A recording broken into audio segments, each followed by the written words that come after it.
Olá, amigos da Revolução Industrial Brasileira do canal do Professor Paulo Gala, no YouTube e também nas demais redes sociais. Mais um vídeo aqui para vocês, em que nós vamos continuar explorando essa nossa pesquisa sem fim a respeito do desenvolvimento econômico, que se mede um pouco pelo progresso, pelo avanço dos países, nessa grande corrida mundial pelo progresso tecnológico, pela propriedade de tecnologias que geram ganhos econômicos sem igual para as nações que empreendem esse esforço. Um país pouco comentado, muito pouco debatido aqui no Brasil atual, é a Finlândia. E tanto eu como o Paulo temos informações interessantes a respeito da Finlândia, esse pequeno, grande país lá, em cima da Rússia, lá no Mar do Norte, super frio, e que esconde grandes riquezas em grandes empresas e grandes setores da sua economia. E um pouco dessa história a gente vai tentar trazer aqui agora com exemplos práticos, tanto do Paulo como eu. Paulo, obrigado, bem-vindo mais uma vez. O que você tem a dizer aí sobre a Finlândia? Boa, Fausto, é um prazer falar com você, com todo mundo. A Finlândia é um caso incrível, né? E é um símbolo, né, de fronteira tecnológica e de país riquíssimo que vale a pena estudar, né? Nessa ideia de caminhos que o Brasil poderia seguir, né? Claro que a Finlândia é um país que tem 5 milhões de habitantes, se não me falha a memória, talvez até menos, e tem uma renda per capita altíssima, de $50 mil ou mais, então é 5 vezes mais rica do que o Brasil. Agora, o que é incrível, Fausto, é como é que um país de 5 milhões de habitantes conseguiu fazer indústrias, empresas da potência que eles têm, né? Quando você olha a história da Finlândia, inclusive no século XX, era um país muito pobre, rural, né? Não era nem industrializado, e aí ela meio que ficou ensanduichada ali entre o Ocidente, a Rússia e a União Soviética, e ela foi obrigada a pagar reparações de guerra para a União Soviética. Veja que história maluca, Fausto. Ela foi obrigada a pagar reparações de guerra em vários equipamentos e produtos que ela foi forçada a aprender a fazer. E um deles foi fiação de cobre. Eles precisavam entregar quilômetros e quilômetros e quilômetros de fiação, porque a Rússia e a União Soviética colocou eles para produzirem quase como aquela coisa do preso, né, que você põe ele para fazer coisas, né? E aí eles foram desenvolvendo essa tecnologia de fiação, de fios de cobre, e começaram a criar uma indústria de telecomunicação impressionante, né? A Nokia, ela é filha de toda essa história, né? A Nokia começou a ganhar peso, espaço, né? E o Estado finlandês sempre ajudando muito a Nokia, até porque ela era o instrumento de pagamento das reparações de guerra, né? E acabou virando a gigante Nokia que a gente conhece. Depois eles tiveram agilidade para... Primeiro eles foram aquela suprassumo dos celulares, né? Você deve se lembrar dos celulares.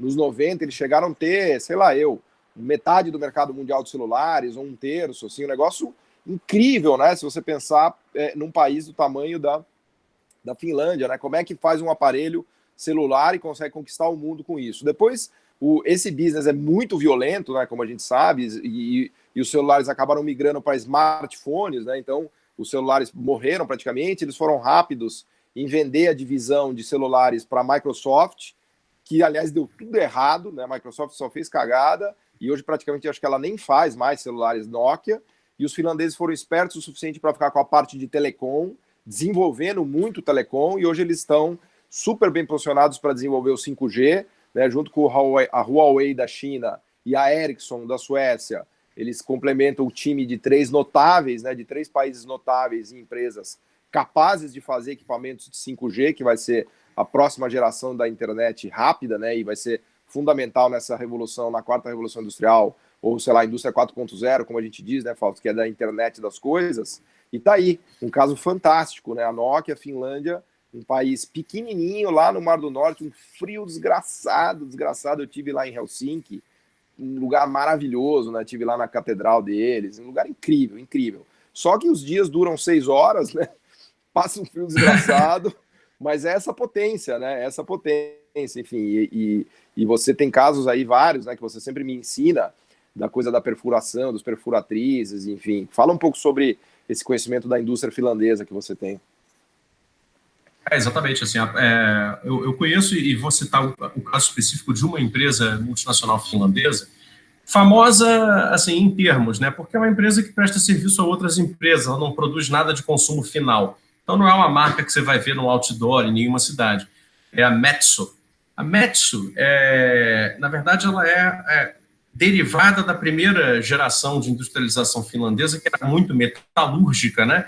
E dentro dessa experiência, desse conhecimento de metal fundido, né, que eles adquiriram isso lá atrás, no pós-guerra, né, até exatamente ao mesmo tempo que adquiriram a experiência da fiação de cobre, né, que você mencionou, dali extraiu-se a capacidade metal-mecânica de se produzir, né, alguma coisa que fosse necessária e útil para aquele contexto finlandês do pós-guerra. Bom, dada a geografia e a geologia local, eles acabaram utilizando o conhecimento metal-mecânico para a produção de equipamentos para processamento dos minérios locais, né, para se poder reconstruir o país, urbanizar, criar infraestruturas, etc. E aí acabaram se especializando aos poucos em processamento de materiais pétreos, né? Então isso é uma coisa que é absolutamente universal, não há país do mundo que não demande, né, para construir qualquer tipo de coisa, né, o chamado agregado pétreo, que são pedras, aí vai todo tipo de pedra, basalto, granito, tem todo, né, um geólogo faria festa agora nessa parte, né? Existem 1000 tipos de minérios, né? E os finlandeses, então, começaram a especificar equipamentos para a produção de todo tipo de minério que eles tinham lá. E aí criaram o modelo do britador de cone, o modelo do britador vertical, Explica o que é um britador desses aí, vai, Fausto, porque para mim, se falar britador é aquele negócio que fica furando o asfalto lá e não me deixa dormir, faz um barulho desgraçado, aquela britadora. Pois é, aquele não se chama britador, né? O nome daquilo é rompedor, martelo rompedor. O britador, basicamente, é um grande cilindro, né, metálico com um sistema dentro. Pensa numa máquina de lavar, né? Você tem a carcaça dela e um grande cilindro interno que faz um movimento, né, circular constante. O britador tem aquele cilindro interno, só que ele tanto pode ter dentro desse cilindro, né, uma forma de espiral em cone, onde você então vai jogar uma rocha tamanho recém-explodida, né, em tamanho médio, e ele vai exatamente na boca e vai caindo. E o movimento giratório, ele vai britando, ele vai triturando aquela pedra e vai despejar aquilo para fazer o que seria uma britagem secundária, que é um outro britador de menor tamanho. Quanto e ainda mais... Quanto custa um britador de cone, você sabe? Tem alguma ideia do preço desses equipamentos? Isso é coisa cara, até porque é um bem de muita durabilidade, né? Um britador da Metso hoje deve estar por volta de $1 milhão, talvez, né? Os modelos mais básicos, sem muita eletrônica embarcada, talvez custem um pouco menos, mas não é muito menos do que isso, não. É um produto de altíssimo valor agregado. Até porque a física ali dentro é muito importante. Você tem que saber prever como uma pedra que está em formato bruto, né, vai sair dentro daquilo que eles chamam de alta cubicidade. É uma arte mesmo. Eles conseguem promover a trituração quase que esculpida de uma pedra bruta, natural, em pedras que depois, uma vez que elas vão virar, por exemplo, asfalto, elas conseguem se juntar quase que perfeitamente. Existe uma arquitetura, né, do pavimento em que as pedras quase que se encaixam, né?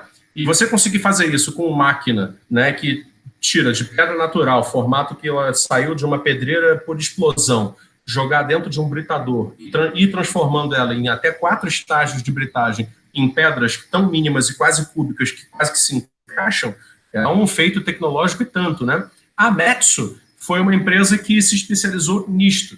E hoje, claro, o britador já é apenas um produto Metso, né? Eles fazem várias outras coisas correlatas. Então, por exemplo, as peneiras de classificação. Todo agregado pétreo, depois que ele é processado, ele é jogado dentro de uma peneira de classificação que tem vários decks, né, vários andares, que vão fazer a classificação. Então, tem a pedra 1, que é um pouco maior, a pedra 0,5, é um pouco menor, e assim vai. Cada uma dessas pedras é um produto, uma commodity, né, mineral, que vai ser usada para uma determinada finalidade. E, bom, claro que essa tecnologia acabou sendo dominada por outros lugares também, não só os finlandeses, e para se diferenciar e continuar na liderança quase incontestável, né, desse imenso mercado, a Metso começou aí sim a virar o que nós chamamos de universidade produtiva, né? Virou uma empresa que, além de britadores e peneiras, né, e sistemas para britagem, é hoje uma grande central pesquisadora de soluções para a indústria de minérios pétreos do planeta.